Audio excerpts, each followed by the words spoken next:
My parents let my younger siblings dodge chores while I was stuck doing everything. When I confronted them, they dismissed me as overly emotional, so I walked out that same day.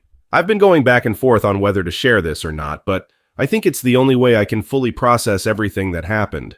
Before we dive into this intense story, we have a small favor to ask. Drop a comment below and tell us where you're watching from. It's always incredible to see how far our stories reach. Thank you so much. Now let's dive in.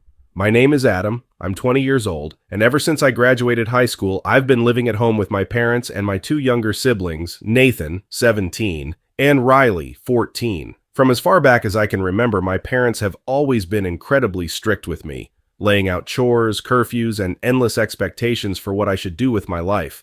But for some reason, Nathan and Riley get away with practically anything.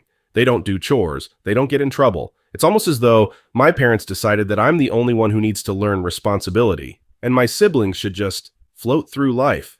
Here's how a typical day goes. I wake up early for work, put in a long shift, often 8 or 9 hours, and by the time I get home, I'm totally wiped out. But the second I walk through the door, I'm expected to start cooking dinner, clean the kitchen, do the laundry, and handle whatever random mess my brother and sister have left behind. Meanwhile, Nathan is on his phone, Riley is on the couch, and neither of them get so much as a single request to help out. I've been tolerating this dynamic for years, mostly to keep the peace. I'd come home tired, see their plates and trash scattered everywhere, take a deep breath, and clean it all up without a fuss. Did it bother me? Absolutely. But the arguments that followed whenever I pushed back were draining, so I usually stayed silent, until last Thursday, when I finally snapped.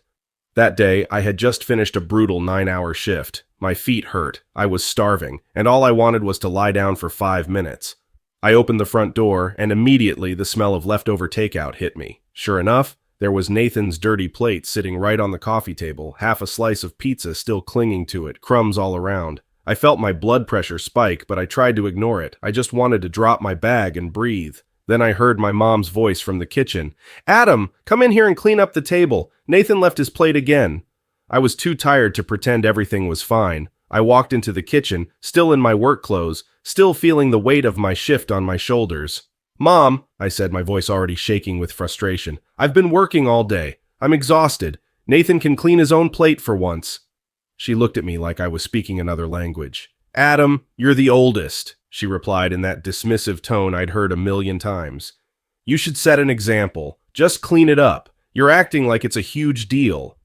A flicker of anger sparked. "Mom, I'm not a maid. I do every chore in this house. Cooking, cleaning, laundry, taking out the trash, while Nathan and Riley get a free pass. Why can't they help out? Why is it always on me?"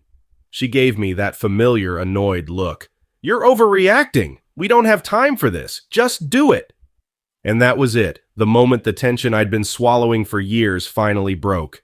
"This isn't just about a plate," I said, my voice shaking. "You've been treating me like free labor for ages while you let them do nothing. I'm done, Mom. I'm finished being the one who cleans up after everybody else." Her face hardened. "Don't talk to me like that. You're an adult now, living here rent-free. You should be grateful. Stop complaining and do your part." My heart started pounding so hard I could feel it in my ears. "If I'm an adult," I shot back, "then why do I have to tiptoe around my own house? Why do I have to pick up after teenagers who are perfectly capable of helping but never do? And why do I have to listen to you act like I owe you everything, just because I still live here?" She waved a hand dismissively. "You're acting childish. If you don't like it, then move out." A bitter laugh escaped my throat. "Fine, maybe I will." I don't think she believed me at first, but then I grabbed my car keys off the counter. "I've been saving up. I'm not staying here another minute, Mom." She scrambled, her expression shifting from anger to shock. "Adam, you're overreacting. Where will you even go?" "I'll figure it out," I muttered. My voice was rough and my stomach twisted in knots, but I was done letting guilt or fear stop me. I don't deserve to be treated like a servant. I headed straight for the door, my mom calling after me, saying something about how I didn't have to do this, how I was being too sensitive. But I couldn't go back, not after what she'd just said. I felt my heart pounding and my hands shaking as I slammed the door behind me. Walking to my car, I was a swirl of emotions. Anger, sorrow, relief, and fear. Once I started the engine, I realized I had no clue where I was going to sleep that night. But it didn't matter. I was free from that house and the years of unfairness I had put up with. No more feeling like a prisoner in my own home. I drove off, my phone buzzing with texts I refused to answer. All I knew was that I couldn't stay in that place for another second.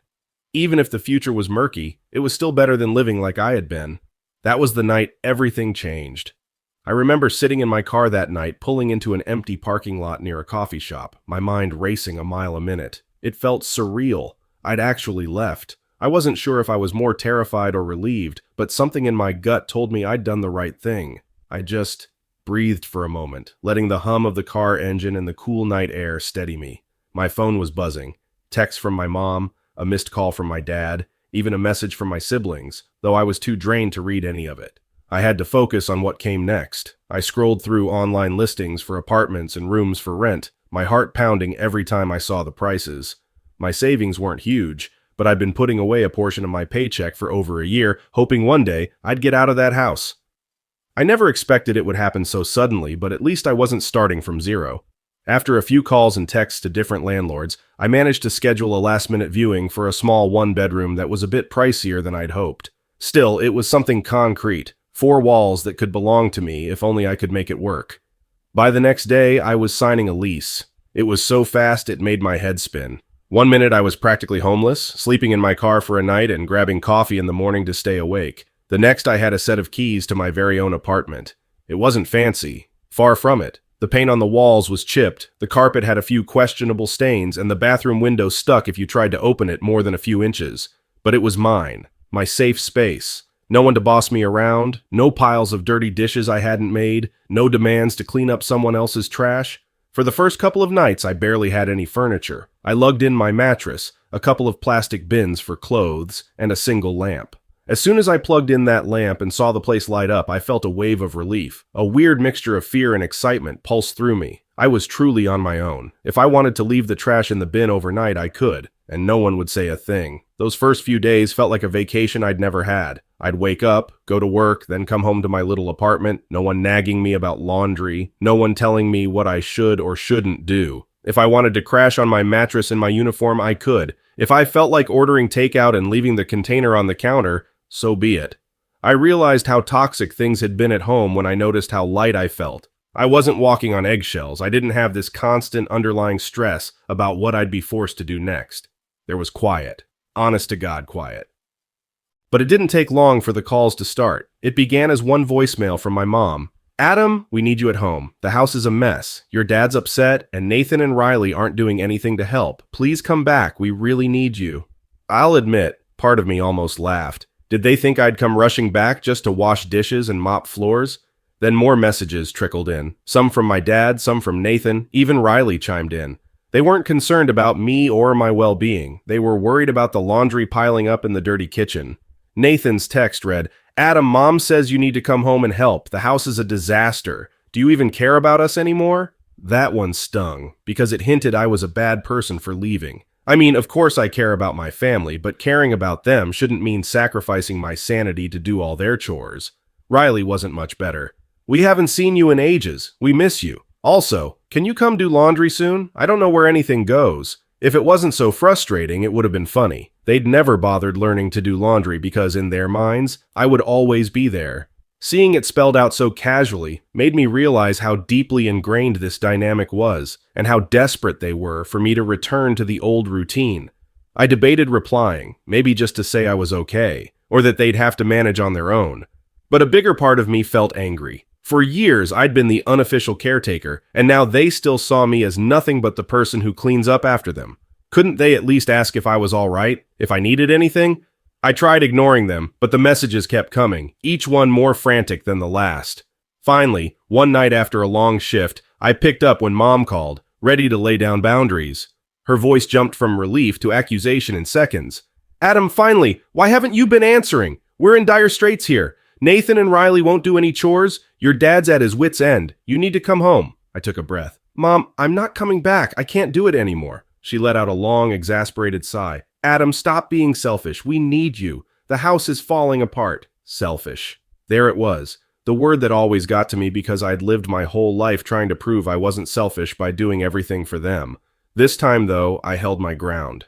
I'm not selfish, I said slowly.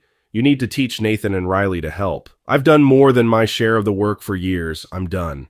She started talking in circles, guilt-tripping me, saying Dad was stressed, the home was chaotic, that I'd regret walking away from my family, but I'd heard it all before. I knew this pattern. The second I'd start feeling guilty, I'd cave, go back, and get stuck cleaning someone else's mess. Not this time. I ended the call with a quiet, "Good night, Mom," and hung up while she was still mid-sentence. My heart pounded, but a sense of strength washed over me. It was the first time I'd really stood firm, with no cracks in my resolve. I'd be lying if I said it was all smooth sailing from there. Yes, I had my own apartment, my freedom, and the knowledge that I was finally standing up for myself, but it came with its own set of complications, mainly the non-stop messages from my family. In the days after I spoke to my mom, it seemed like everyone was upping the pressure. My phone vibrated on and off every couple of hours, the notifications practically taunting me. Some were from my dad, who never used to text much, but apparently felt the need to let me know how difficult everything had become without me. "Adam, this is getting out of hand. Your mother and I are trying to manage, but it's too much. You need to come home. We raised you better than this." Every time I saw those messages, I had to remind myself not to get pulled back in. Raised me better than this? As if refusing to be a live-in maid meant I was abandoning my morals. The constant guilt trips made my stomach churn, but I held firm. Then, there were the calls from Nathan. Sometimes he'd leave a voicemail sounding half apologetic, half annoyed. "Dude, can't you just come back and help out for a couple of weeks? Mom and Dad are on my case nonstop and it's driving me nuts. Come on, man." Other times he'd text something more hostile. "Seriously, you're letting us drown in this mess. You think you're too good for us now? Pathetic." It hurt a bit, seeing how little they respected the idea that I deserve my own life. Still, part of me understood. He'd never been taught how to cope without me covering for him. He didn't realize I was actually doing him, and Riley, a favor by forcing them to learn real-life responsibilities, but acknowledging that didn't make it sting any less. Riley's messages were always a weird mix of "I miss you" and "When are you coming to do laundry?" It was almost laughable how consistent the pattern was. They missed me purely for the labor I'd been providing. Meanwhile, my day-to-day life in the new apartment was settling into a rhythm. Work, gym, groceries, occasional Netflix binges on my barely set-up TV. I was finally learning the mundane joys of adult independence, like scheduling my laundry for when I felt like it, or leaving a dish in the sink without anyone screaming at me or expecting me to clean theirs. For the first time, I was actually sleeping well. In my old house, there was this constant tension, even during the night. I'd wake up early or stay up late just to avoid arguments, to get things done, to please everyone. But now, I was on my own schedule. Yet no matter how much relief I felt, there was this nagging sense that I needed closure, a final confrontation, because the messages weren't letting up. My parents clearly weren't learning the lesson I hoped they would. They still believed it was my responsibility to come back. It was like some big misunderstanding. They thought me moving out was just a temporary tantrum. About a week into my new life, I got a text from my dad late one night. I almost ignored it, but the message preview caught my eye. It didn't sound like the usual guilt trip. It read, "Adam, your mother is really worried about you. She thinks you've abandoned us. I'm losing my patience. Come home or there will be consequences." I felt a flicker of anger at the word consequences. Consequences for what? Living my life? My stomach twisted, half from anxiety, half from defiance. It was clear they still thought they could boss me around like I was a child under their roof. Another day or so passed, and I got a voicemail that made me realize just how badly they were unraveling without me. "Adam, please, we can't handle the house this way. The dishes are piled up, laundry's out of control, no one knows what to do. You don't even have to move back permanently. Just come help for a few days, so we can get back on track." I spent a lot of time staring at my phone, letting the notifications pile up.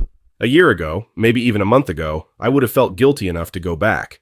But every time I thought about the dirty plates, the unacknowledged efforts, and the times they made me feel like a maid instead of a son or a brother, my resolve hardened. I could practically see how my return would play out. I'd clean, cook, and do laundry until the guilt of leaving again weighed on me. Then I'd stay forever, stuck in a role that was slowly destroying me. No, I wanted a life, my own life. I wanted to come home after work and actually rest, to leave my dishes in the sink if I felt like it without someone breathing down my neck to do it all. And I wanted the simple joy of knowing that when I walked through my front door, nobody was waiting to bark orders or call me lazy for needing a break. So I did the hardest thing of all. I blocked their calls and texts. Not permanently, just enough to give myself room to breathe, to think without them constantly clawing at my conscience. I told myself I might reconnect one day, but only after enough time passed for them to understand I wasn't coming back to bail them out. Not ever. I haven't stepped foot in that house since I left, and I don't plan to. At least not until they show me they've changed. Maybe that day will never come, and that's okay. My life is finally my own, and for once, I'm living it without feeling like I owe everyone else everything. It's a kind of peace I didn't know existed, and no amount of pleading or guilt tripping could ever convince me to give it up. Thanks for watching. Don't forget to like the video and subscribe for more stories like this.